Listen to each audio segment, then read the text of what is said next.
ચાલો મિત્રો, આજે આવી ગયો નવો ઓલો ખેતરમાં આજે આવી ગયા છીએ અને એરંડાનું છોડ છે.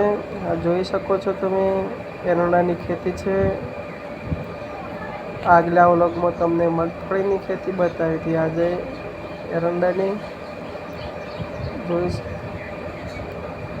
જોઈ શકો છો.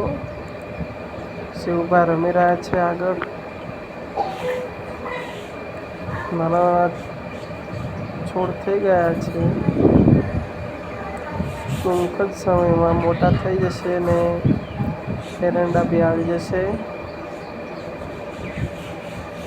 બહુ જ ખેતી